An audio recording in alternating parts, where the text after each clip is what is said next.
like I always think the starting point has to be the vision. Because if we don't know where we're going or what we're Mm. trying to accomplish, how do we even plan for the rest of this? If I don't know what Yeah. the goal is, then it's really hard for me to develop the right resources if I'm not sure what the goal is. It's going to be Yeah. hard for me to know what the skill gap is if I'm not even sure what the outcome is supposed to be.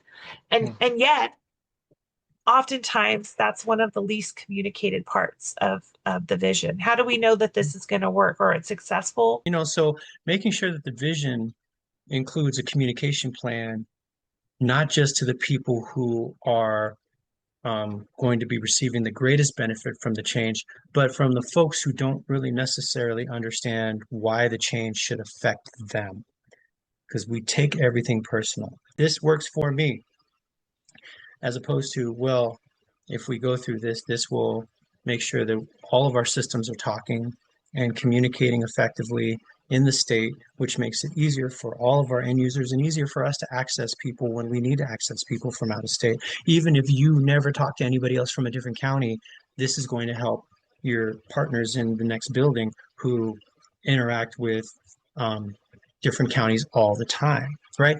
And so it's a change that's going to benefit all of us, even if it's going to make you feel a little unsettled now, this is how it's going to help us as an organization. So just to be able to it's not just, well, yeah, they're having problems, so this is going to fix this. Well, I don't need to fix. Yeah, I know, but we're going to do it anyway.